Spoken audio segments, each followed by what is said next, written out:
Hi, everyone. I'll begin. I'm Nancy Mcguire. I know I've met many of you before. Um, we put this webinar together, particularly in light of the events of the last few months, and the discussion centering around many teachers of just how difficult it is to talk about current events in this climate. And realizing that it's more important than ever to have discussions, civil discussions with students and teach them how to do that. So welcome. I hope you find today's webinar useful. My name is, as I said, Nancy Mcguire. I am a curriculum writer and consultant for PNW BOCES. I retired from Cornwall Central Schools in 2014, and I've been working since then on the SSELA curriculum and some other projects at BOCES and consulting in school. So welcome. Donna? Hi, everyone. I'm glad you were able to join us on this snowy afternoon. My name is Donna Merlot. I am a consultant with PNW BOCES. I joined the SSELA team around May, and previously I spent 22 years in the classroom and 14 plus years at State Ed working in the Office of Assessment. Nancy and I have collaborated on a number of projects, and I'm happy to be collaborating with her on this one.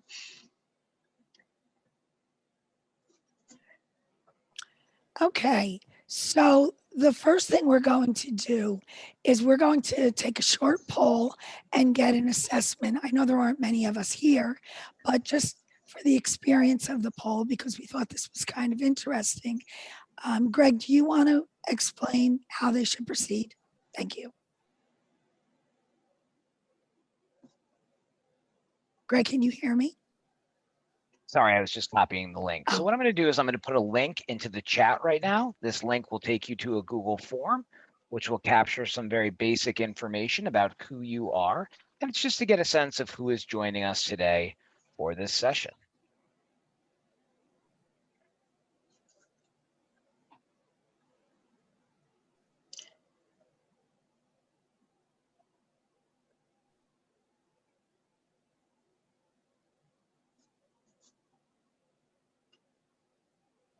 So again, with the link, if you'll just identify what your current role is, which grade band you're responsible for,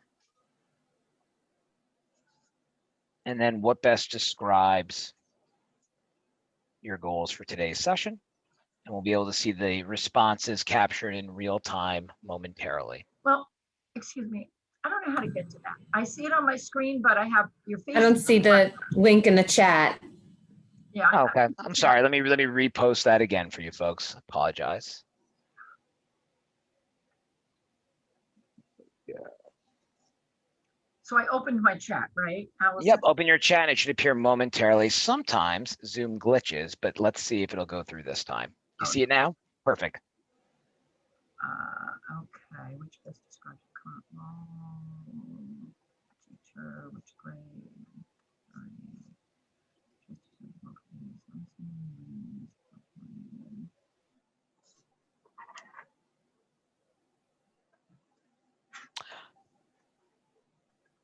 Thanks, everyone, for completing the poll and helping us out with this. We appreciate it. And thanks, Greg, for putting it in the chat for us.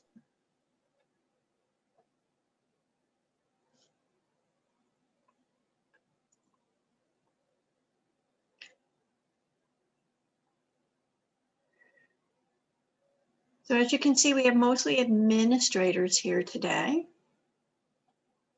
Who else works on a snow day? But we're happy to have classroom teachers as well. That's a good thing. So that we'll be looking at a variety of different perspectives, and that's also a good thing. We have a pretty good representation across grade bands as well. One of the reasons we put this poll in, and it's something you might want to share with your teachers or your colleagues, or just use if you're doing a presentation.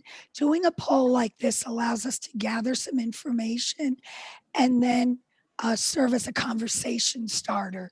So, Donna, do you want to begin? I'm having a little trouble reading this. I need to grab my glasses. I think, like I said, there's mostly administrators. I think a lot of people want to learn about how SSELA supports current events as a key goal. I also think that there are people who want to see or gain new resources for this. There's a pretty good spread across the goals that we had initially listed. So among the 6 attendees, there are different types of things that they have done. We should be able to help you with those resources as we go. If you have questions, be sure to ask. And we will tie as much as possible back to SSELA.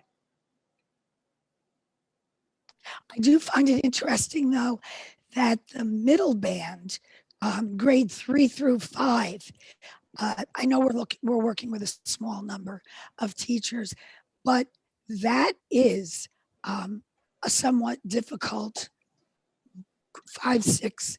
That's a somewhat difficult age to begin working with these students, because we know that they are beginning to ask more sophisticated questions, and there's this hesitation of how we really should handle some of the more difficult subjects. So hopefully this will be useful today.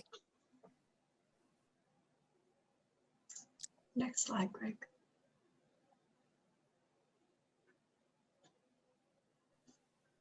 So our agenda for today is to really discuss why current events are important in the curriculum, and think about and discuss ways to set goals, develop plans, and set the tone for incorporating current events.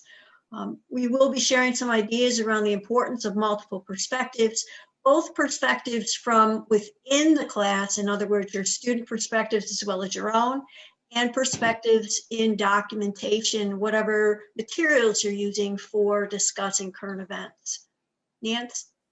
One of the things we've spent a good deal of time talking about as we organized this was to think about ways that we can approach some of the more difficult topics that we're dealing with today, but focusing on the skills that are involved in dealing with those topics, rather than and some of the protocols and strategies that we use, rather than getting mired in the controversy of the topic. So a lot of what we do today will be centered around strategies and ways of approaching that. Okay, Donna. Okay, so we will look at some guidelines for selecting current events, topics, and materials. And again, we will share resources on perspective and potential resources. Greg? And since we have a number of administrators, one of the things we've done is include a template or a model for selecting materials, and think that you might want to consider implementing a protocol like that beyond a single grade, like looking at a department or looking over a series of grades when you start to talk with your teachers about these topics. Okay, Greg. Where are we? Where's our PowerPoint? Well, what I'm going to do now is I'm going to post into the chat the link that you created so that people will be able to momentarily, as soon as we open up the breakout room, we'll have that space. So if you want to introduce the, while I'm kind of working in the background and getting that link for you, if you want to just introduce this next little breakout room activity, I'll pop it back up momentarily for you. What Okay. we're going to ask you to do is to take a look at 2 quotes. They're relatively short. We ask you to read those quotes, and then when you're in the breakout room, talk with whomever's in your breakout room about those 2 quotes and how they're similar or how they're different. What kinds of ideas do you have around current events based on those quotes?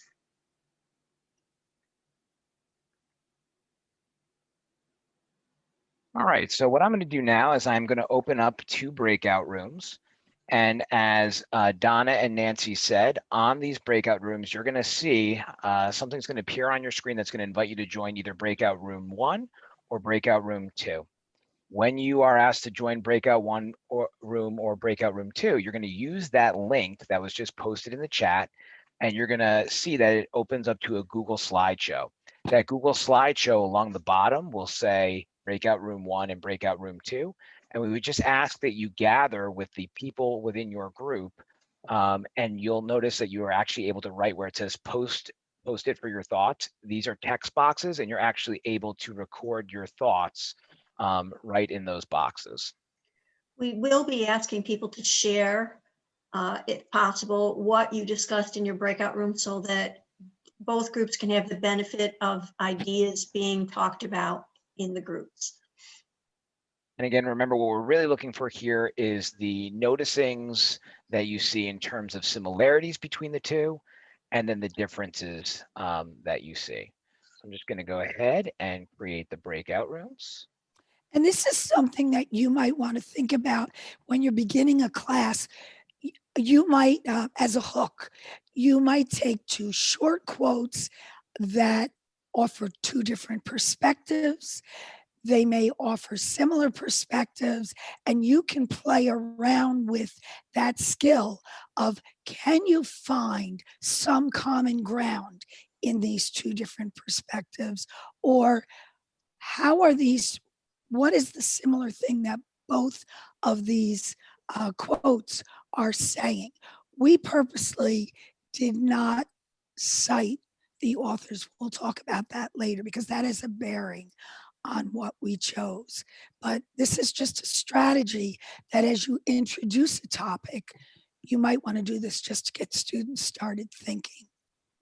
And again, you're going to see an invitation to either breakout room 1 or breakout room 2. And we would ask that you go to the Google slideshow into the corresponding slide where you'll see breakout room 1 and breakout room 2 on the different slides on the bottom. So we'll see you all in about 5 minutes or so. Great. Thanks, Greg.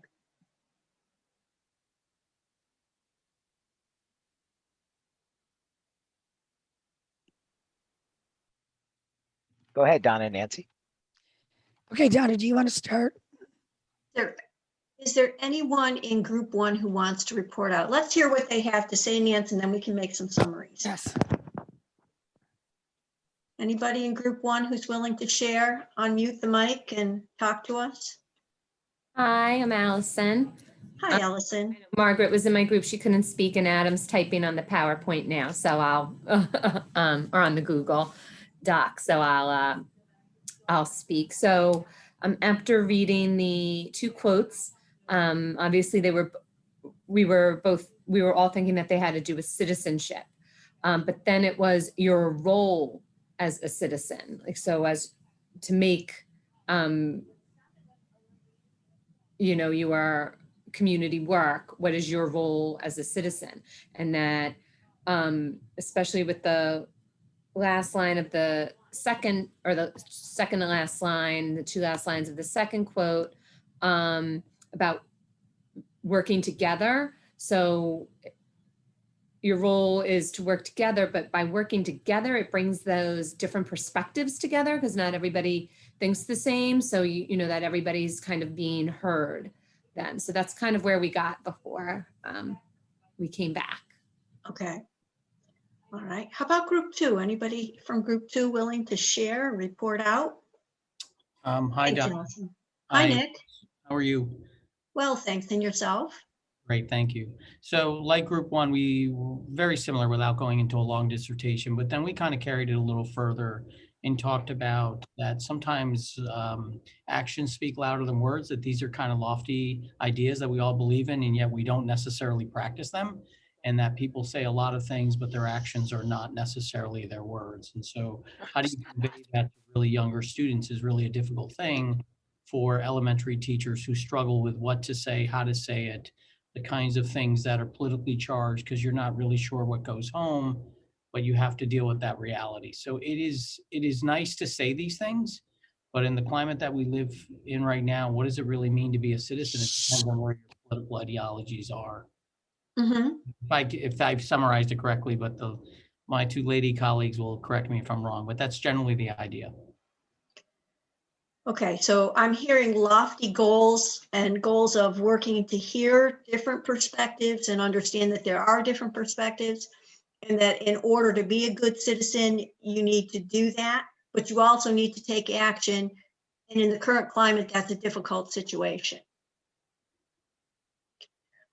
I think one of the reasons that we put both these quotes there was to make sure that we were thinking about citizenship in terms of current events and understanding that in order to be a good citizen, we need to be an informed citizen. So how do we do that with kids of all ages? How do we help them to be informed and look at those multiple perspectives? The first quote is from a 1922 document that FDR wrote. It was a letter. The second quote is from a picture book published in 2020 called Democracy for Dinosaurs. And so we purposely used a historical document and a picture book piece to get you thinking about that citizenship piece. Nance, you're muted. Yeah, I know. I'm trying to keep things under control here. And we purposely used that range from the first one was actually a letter that FDR wrote to a group of students at a tech school. The second is really a picture book. It can be used right on through the K through 8 program, but it's the illustrations and all are very, very inviting for young children. So it's that we really were driving home this idea that it's never too young to start to talk with students about what their responsibilities are as citizens and open them up to that thought. Okay. A Democracy for Dinosaurs We have them cited towards at the end. Yes.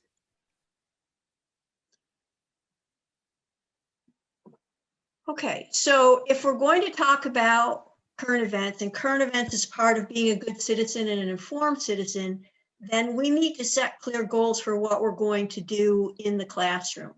So you need to think about, what do you want students to learn when they're engaging with current events? And how do you choose the topics that you're going to address or the stories that you're going to address?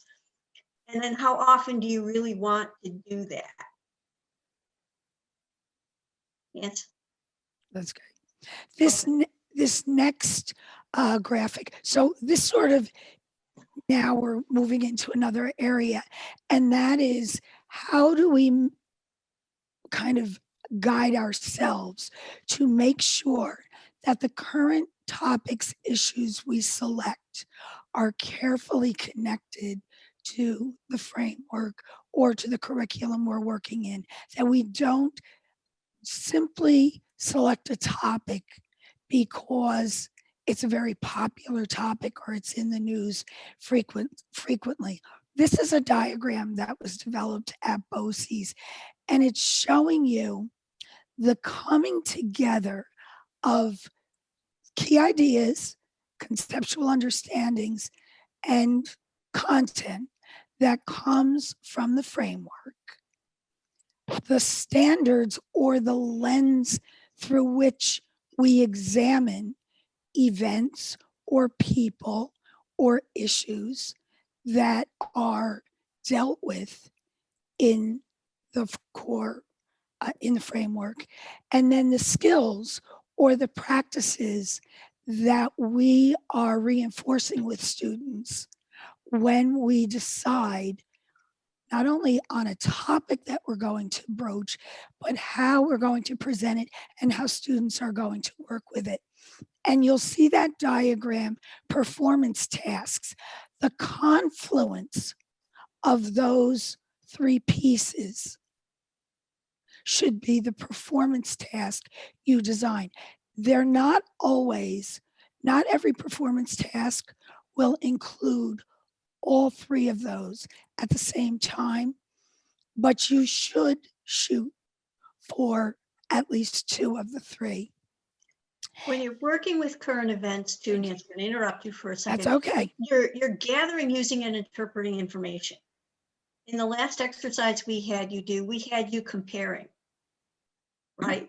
And then we could have you contextualize. We talked a little bit about where those sources came from and why they sparked us to have the conversation that we're having. I think it's important to think about how can you utilize those skills, tie them to that current event, help kids to develop them, and then anchor it in something that's in the framework itself in terms of the core disciplinary knowledge. So a thought, let's say you were, you found an article that you wanted to talk about coronavirus or COVID, and you can do it a number of ways. You could find an article that dealt only with, now I'm looking at the standard, only with the economic impact of COVID. And you might choose an article that talks about that and say to students, okay, now I want you to go out and I want you to find an article, or you might give them an article that shows perhaps a map of the geographic regions of the United States and where the coronavirus is more prominent than others and why that might happen. You might want to talk about, and that's the geographic lens, you might want to talk about how some states are pushing back on mask mandates. And that is a government policy issue. So you can deal with the standards a number of ways. You can break kids up into groups and they can talk about the singular topic of an epidemic. You can talk about the role of globalization in the spread of disease. You can talk about government policy, and each group can look at that issue through a different lens. So that's what we mean when we take a model like this. You don't have to do that every time, but that is a model. And by the way, while you're doing that, keep in mind the practice. Maybe you want them to compare. Maybe you want them to look at the plague of 1970 versus 1917 versus the plague of today. Then you're dealing with skills. So those are just some examples of what that looks like as you're trying to implement it. I think you can. Anything more, Donna? No, I think we can do the next You can slide. I go mean, on. the only thing that I would add to this too, and this is something that we're going to be preaching kind of going forward at SSELA, is the idea of also being explicit when you're having students look through different lenses, when you're having them engage in practices. You know, the last thing that we want to do in the limited time that we have for instruction, and especially social studies instruction in the elementary classroom, is for students to feel siloed off. So we really are going to encourage teachers going forward to really say that, you know, we're looking through the lens of being a historian, which again would be standard 1 and 2. We're thinking as a geographer here, standard 3, and then name the practices as well. And so you could have a student looking through a standard lens of being a geographer, but looking at somehow economics being tied into it. And so you could be incorporating different practices with different standards. They don't have to necessarily exist in the same way. And a lot of that has to do with what resource material you're looking at or how you're framing your questions. Thank you, Greg. Sure. Or where your class is at skill level. So you want to develop a plan.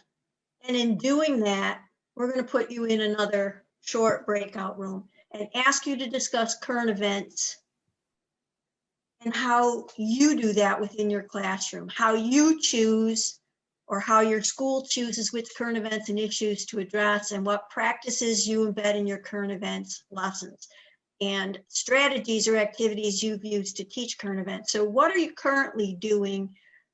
How are those plans operating within your classroom or within your school? And again, we'll ask people to summarize and then we'll come back. So again, you're going to be put back into those breakout rooms that you were just in. So you'll be with the same groups. What we're going to challenge you to do is examine your current practice and just really share out what you are doing at this moment And again, that's going to set the table for us or set the foundation as we go forward and we examine some strategies that can be implemented. So we'll do these breakout rooms for about 4 to 5 minutes, and then we'll bring everybody back.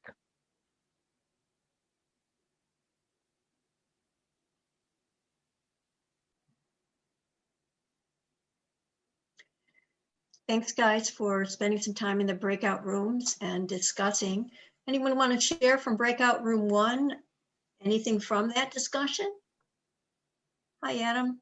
Yeah, Allison spoke last time, so I can speak this time. We reflected some on the reticence of teachers in our districts to talk about sort of charged topics, be it the election or Yeah. or otherwise, and wariness about what blowback there might be from families around where might biased perspectives be getting presented. And I think we're both talking about how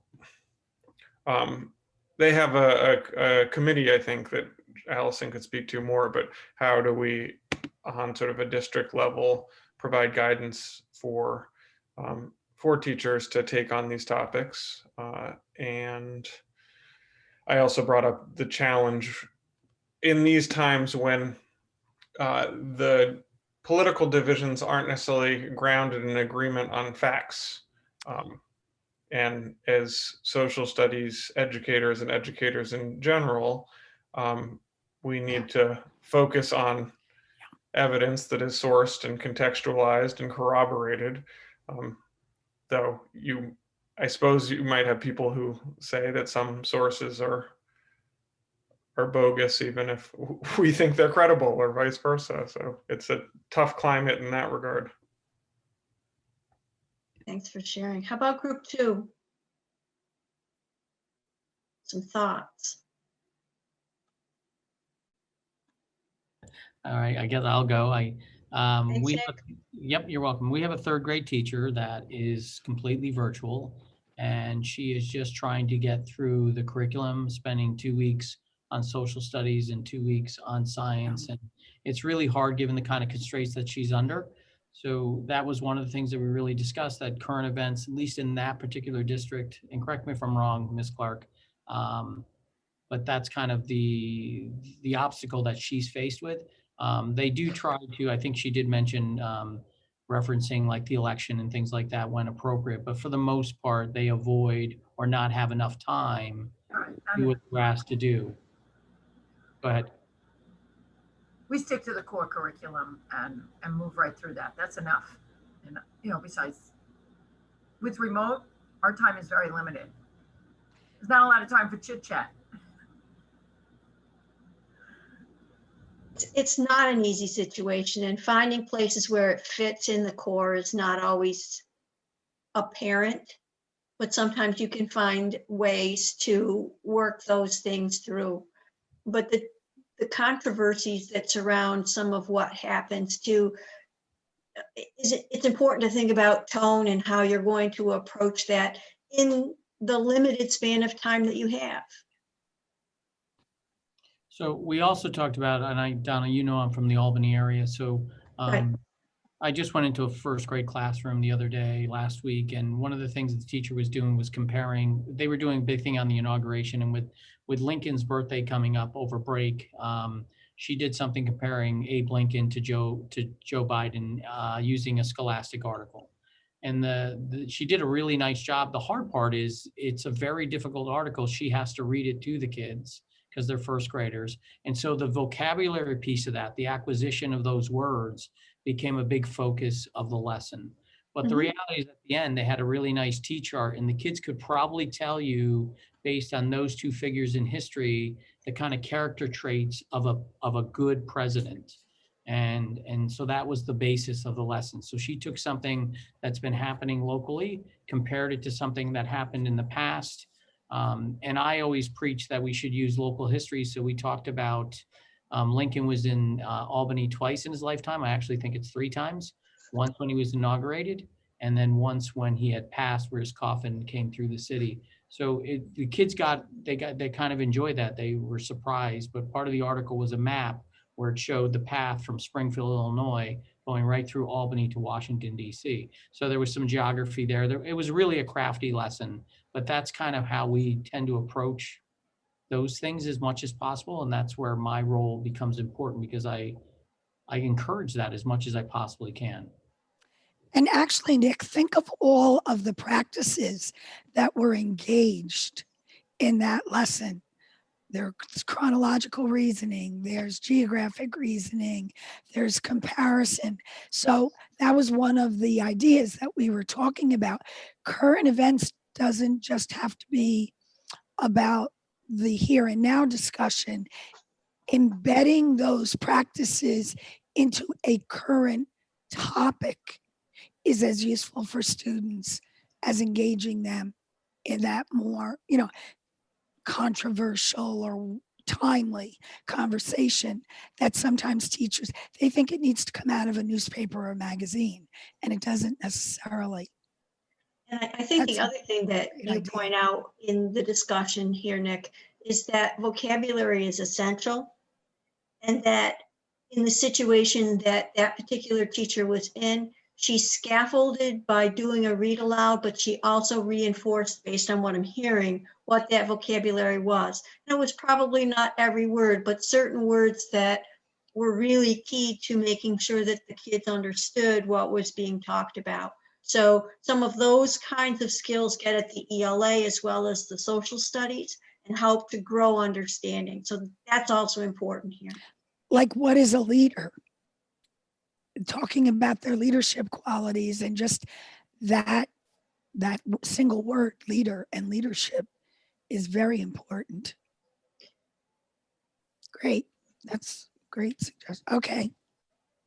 So we really appreciate the Your constraints that feedback. people are under, and some of the situations that where you're trying to figure out what's the best way to integrate this information. If you could take a moment and share in the chat a favorite current event strategy or activity. Nick, if you could kind of give us maybe a synopsis there of that current events piece that that first grade teacher did, so that that's a shareable moment for everyone else. If you just take a minute to put something in the chat related.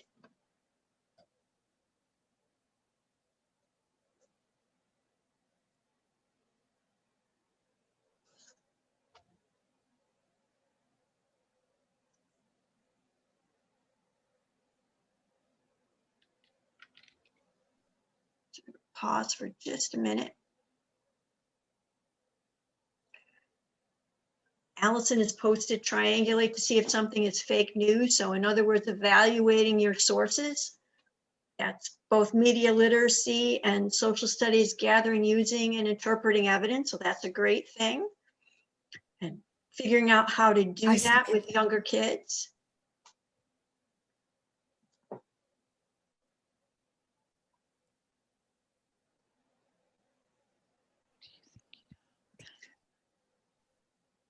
Thanks, Adam. Starting with what you know. What do you think you know? What do you want to know? What thoughts and feelings come up? So tying it to where kids' heads are at. That allows you to look at what they understand and what they don't understand, but it also helps you to help kids to look at their own biases. And thanks, Greg, for the CNN News.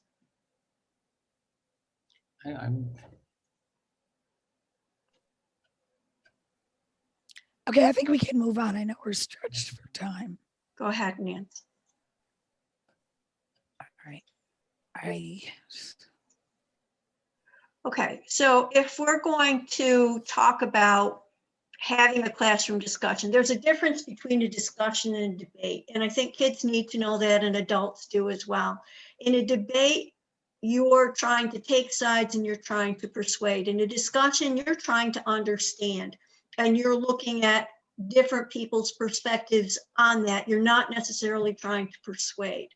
So having those brave and reflective discussions, I think, require people to think about what are the rules that you've set for engaging in those kinds of conversations.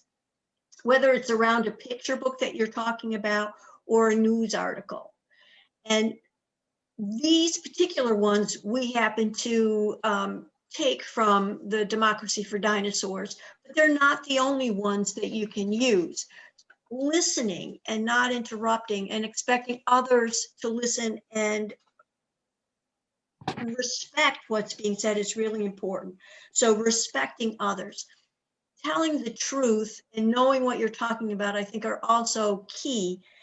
And making statements that come from the I perspective as opposed to the you perspective, where you're not making judgments about what someone else has said. Understanding that someone else's perspective may not be your perspective. And again, respecting that, understanding that we may not agree or that we may be able to compromise around a particular issue.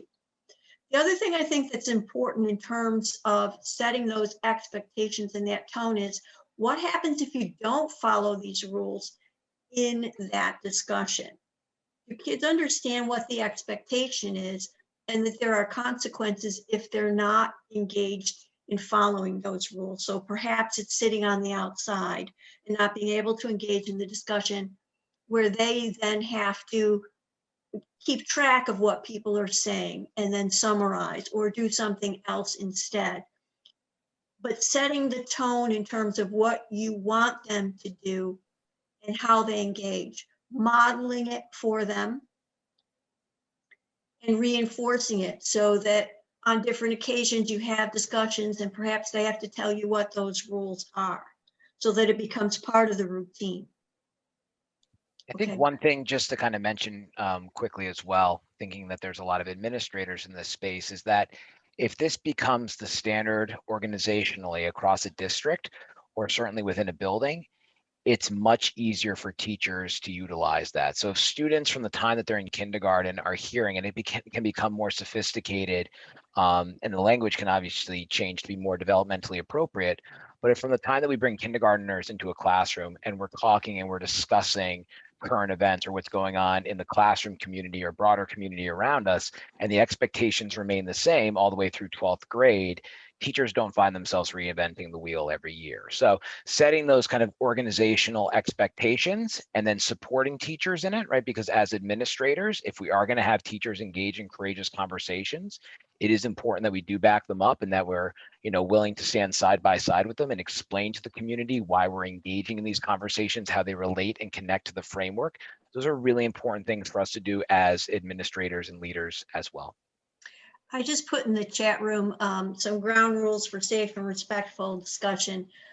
One of them is a set by ADL. Another one is from the Middle Web, and it was the basis of discussion for a 4th grade classroom around politics and civics in the election, and some of what they did in order to help kids have those kinds of conversations. These may be helpful for you in terms of determining what you might want your norms to be. When we're looking at multiple perspectives and source selection, we want to make sure that we've looked at trusted sources that represent a range of viewpoints. And when we're looking at a range of viewpoints, you want to make sure when you're introducing a controversial topic that you provide a range of viewpoints so that kids aren't seeing you talk about it in a one-sided way. That's a good way to get yourself in a cul-de-sac or in a problem zone if you're only presenting one side. What sources you choose and how to help kids think about or hone those skills, that's really important in that gathering, using, interpreting evidence. You're trying to figure out how reliable something is, or if it indicates one-sidedness. Perhaps you want to provide an example like Nancy and I did in the beginning, where we put 2 different quotes there and they show 2 different perspectives, and kids can look at how those perspectives are different and learn different ways that they can spot what bias is.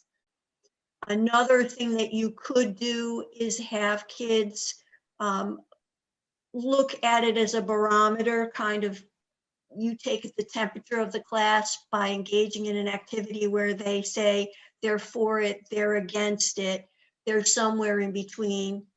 or you can set up 4 corners to see where they're at around a particular topic, so that you're looking at what kids see around a topic, not only what's in the articles. So those are some ways you might be able to try and think about that. Media literacy is a really important piece here, and looking laterally when you're choosing what you're going to choose is really important. So not necessarily looking inside a website per se, but looking at what others have to say about a website may help you to determine whether it's a reliable piece or not, or where it fits on the continuum in terms of perspective. But I think it's incumbent upon us to figure out how to make our students wise consumers of information. That's part of citizenship. One of the things Donna and I had talked about, there is a media chart that shows on a continuum the most liberal to the most conservative news sources that are out there, and they update it regularly. And one of the things you might want to do, or you might want to share it with your faculty, is have them think about, when I'm trying to show different points of view, or I'm deciding where I'm going to take articles from, make sure they check and see that they represent a variety along that continuum, rather than only picking from liberal news outlets or conservative. And it will just give them a little bit more information going forward, so they don't get themselves boxed into that corner. I've also put into the chat a couple of different websites that you might also be able to check on civic online reasoning and media literacy, where you can look at how to help kids think about sources. The civic online reasoning piece set up by Stanford has things that are K-12. So you may find a strategy there for the elementary kids that would work well. I think the media literacy things are more toward middle school and high school. The other thing that I think I would say to you in terms of this is, when you're looking at media, remember that media right now is global. It's all pervasive, especially if we're looking at internet. It's dynamic, it's constantly changing. So the strategies and tools that we use today may have to be modified tomorrow. And that if we want kids to be savvy with this, we need to introduce it at the youngest ages. So if you're introducing a picture book, who wrote it? Who published it? Why was it written? Who illustrated it? Some of those kinds of questions that get at sourcing might be useful as you move forward in terms of doing current events and other kinds of things, or looking across things to help kids get a perspective, maybe on a leader like Lincoln or Gandhi or Joe Biden. So when we're thinking about selection, and Nick's helped us a little bit with this part, is how long is the piece? What's the level of vocabulary? Having kids have to strain a little bit with vocabulary is okay, but if the vocabulary is so overwhelming that they have no toehold in, then we need to think about what strategies need to be provided so that a child can gain access to whatever it is we're looking at. What kind of background information does a kid need to access whatever it is we're asking them to do? What concepts? What lenses? What information do they have to have? What skills do you need to introduce, so that you're scaffolding whatever it is you're doing, and you're choosing wisely what you want to use with them? Who's the document from? How do others look at information provided by this particular source or this particular author? Is it big content or small content? Big content meaning it's a big idea or a big ticket item in the core curriculum. In the case that Nick was talking about, he was looking at what it means to be a leader, how it connects to your local area, as well as the nation as a whole in history, but also in terms of civics is what are we looking for in a leader in terms of citizenship and leadership? So how big is that item that you're trying to connect into? The other thing, and this has also come up in part from what Adam said in terms of how difficult the conversation is and how people are shying away from whether or not to talk about controversial ideas. And this is always inspect every angle. If we're looking at including something in terms of current events, why are we doing it? And we want to look at, is it age appropriate? Is it inflammatory? Or is it just controversial? Or by very nature, is it both controversial and inflammatory? And then how am I going to deal with that? Am I being one-sided with this? Have I looked at every angle to be sure that when I'm presenting a topic that it is rounded, multiple perspectives? And also thinking about how it's aligned. So when we had that slide back earlier in the presentation to look at it, the framework piece to this, can I show parents, can I show administrators, if I'm the teacher, that I've aligned this to something in the framework? So that if I am doing this kind of work, I'm using caution and deliberation and thought, and I'm careful about how I'm presenting these things. I'm not avoiding doing it. I'm being brave and having those conversations, but I'm having them in a way where I've thoughtfully looked at every angle on how I can talk about these things with kids in a safe way. So Donna, maybe yeah. could you go back for 1 second, Greg, please? Just in the interest of time, Yeah. we don't have time to have a discussion, but that last question, how might a lead teacher, department leader, or a principal use this box to establish procedures or protocols? That's something you might want to think about, is take a look at this graphic and present it to teachers as sort of a filter through which they sort of self-check when they decide whether or not to use a particular article or broach a particular topic. And if teachers did this from K through 8 or whatever, K through 12, it might help the department develop some consistency along the way. Yeah, I think that's really an important point. And if you're going to do that type of presenting and you know that it's a controversial topic, do you need to talk to an administrator first just to give them the heads up? Do you need to send home a permission slip with parents or some other kind of notification in a letter that you're going to be doing this to make sure that everybody understands so that they're not blindsided? So what are those protocols you may need to have in place in order to make those kinds of discussions less scary for the teacher, and so that there's less upset, if that's possible, within a district or a school or a classroom?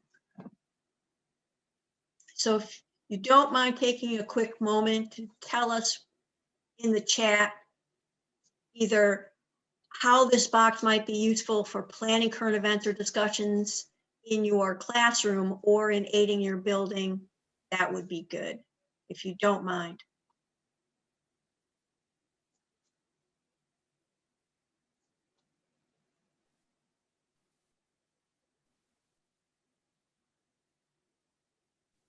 And we're sorry we're running a little bit over. We're glad for the good conversation that's happened. And for those of you who have to leave, thank you Yes, for very your much so. participation.